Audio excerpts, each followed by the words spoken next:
اللہ عز و جل کی مخلوق میں 300 شخص ایسے ہیں جن کے دل حضرت آدم علیہ السلام کے دل کی طرح ہیں. 300 شخص ایسے ہیں جن کے دل حضرت آدم علیہ السلام کے دل کی طرح ہیں.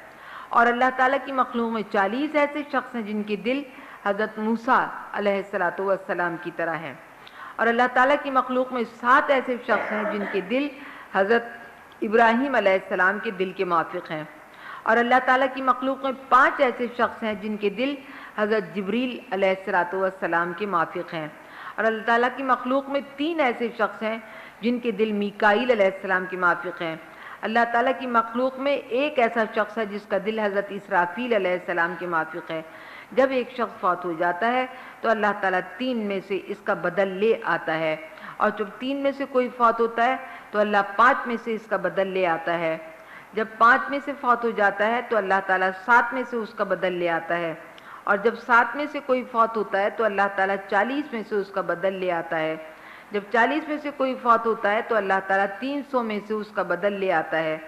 اور 300 میں سے جب کوئی فوت ہوتا ہے تو اس کا بدل لے آتا ہے. انہی کی وجہ سے اللہ تعالیٰ زندہ کرتا ہے, مارتا ہے, بارش برساتا ہے, فصل اگاتا ہے, مصائب کو دور کرتا ہے. حضرت عبداللہ بن مسعود سے پوچھا گیا کہ اس کی وجہ سے کیسے زندہ کرتا ہے اور مارتا ہے, تو حضرت عبداللہ نے فرمایا وہ اللہ سے دعا کرتے ہیں, امتوں میں کثرت ہو تو بہت لوگ پیدا ہوتے ہیں.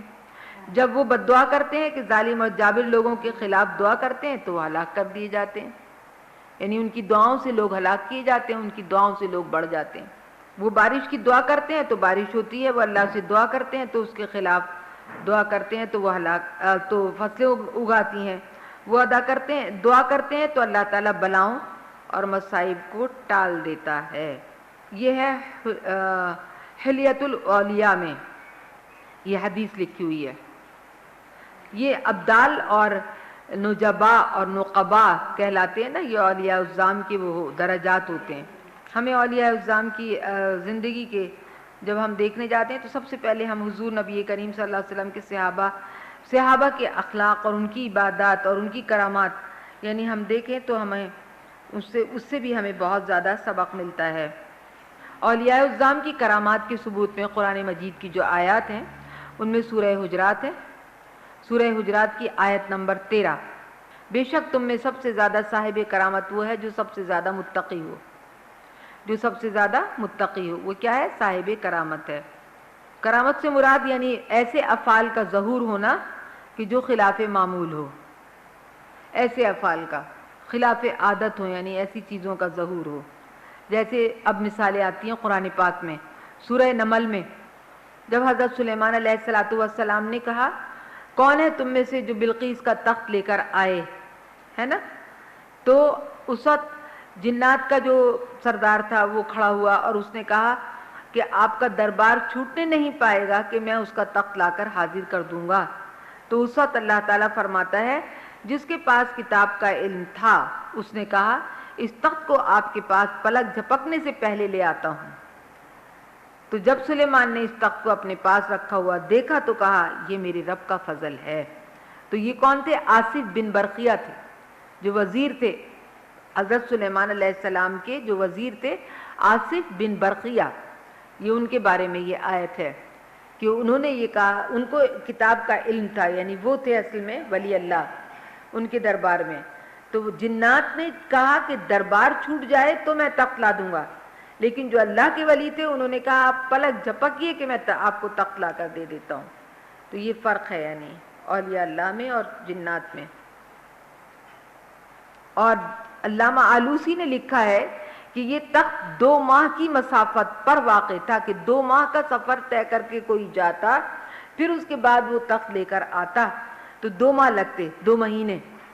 2 مہینے کی مسافت پہ یعنی وہ تخت تھا. اور اس کا ملک تھا نا ملکہ سبا کا. علامہ قرطبی نے کہا ہے کہ وہ اس شخص کا نام آصف بن برقیہ تھا. علامہ قرطبی نے کہا ہے.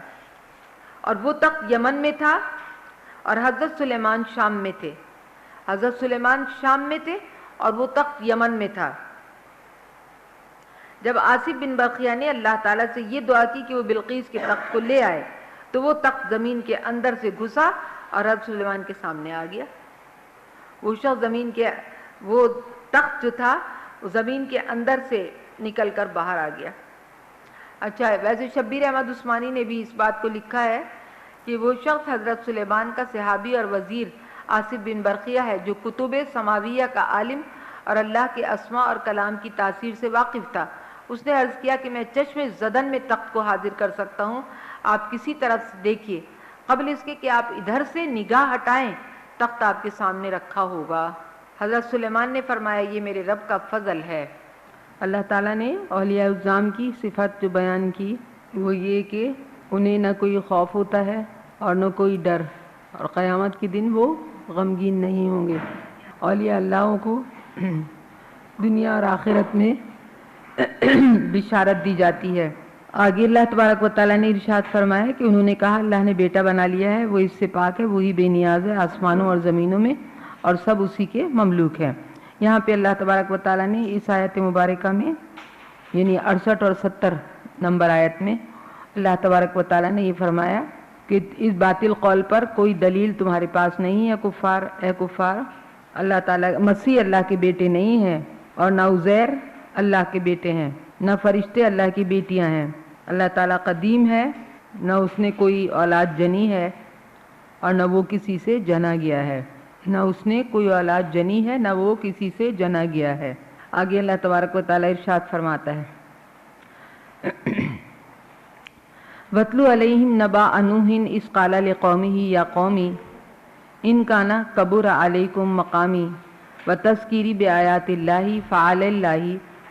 توکلت فاجمعوا امرکم وشرکاءکم ثم لا یکن امرکم علیکم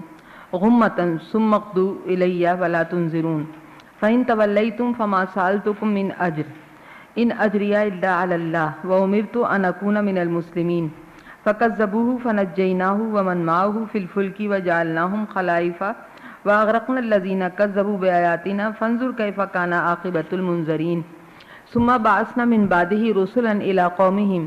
فجاءوا وهم بالبينات فما كانوا ليؤمنوا بما كذبوا به من قبل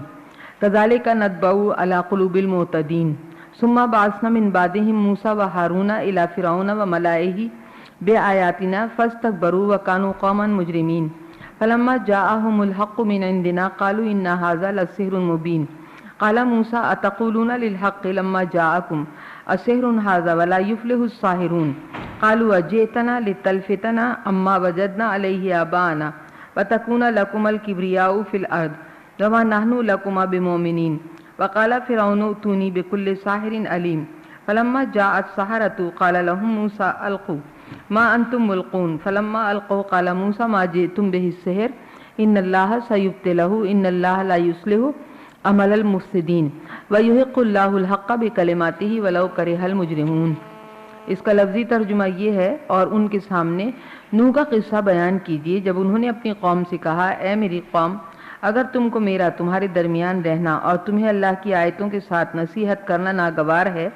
تو میں نے تو صرف اللہ پر توکل کیا ہے، تم اپنے خود ساختہ معبودوں کے ساتھ مل کر اپنی سازش کو پختہ کر لو، پھر تمہاری وہ سازش تمہاری گروہ پر مخفی نہ رہے، پھر تم جو کچھ میرے خلاف کر سکتے ہو وہ کر گزرو اور مجھے مہلت نہ دو، پھر اگر تم اعراض کرو تو میں نے تبلیغ دین کا تم سے کوئی اجر طلب نہیں کیا، میرا اجر تو صرف اللہ پر ہے اور مجھے حکم دیا گیا ہے کہ میں مسلمانوں میں سے رہوں۔ سو انہوں نے ان کی تکذیب کی، پس ہم نے ان کو اور جو لوگ ان کے ساتھ کشتی میں سوار تھے سب کو طوفان سے نجات دی،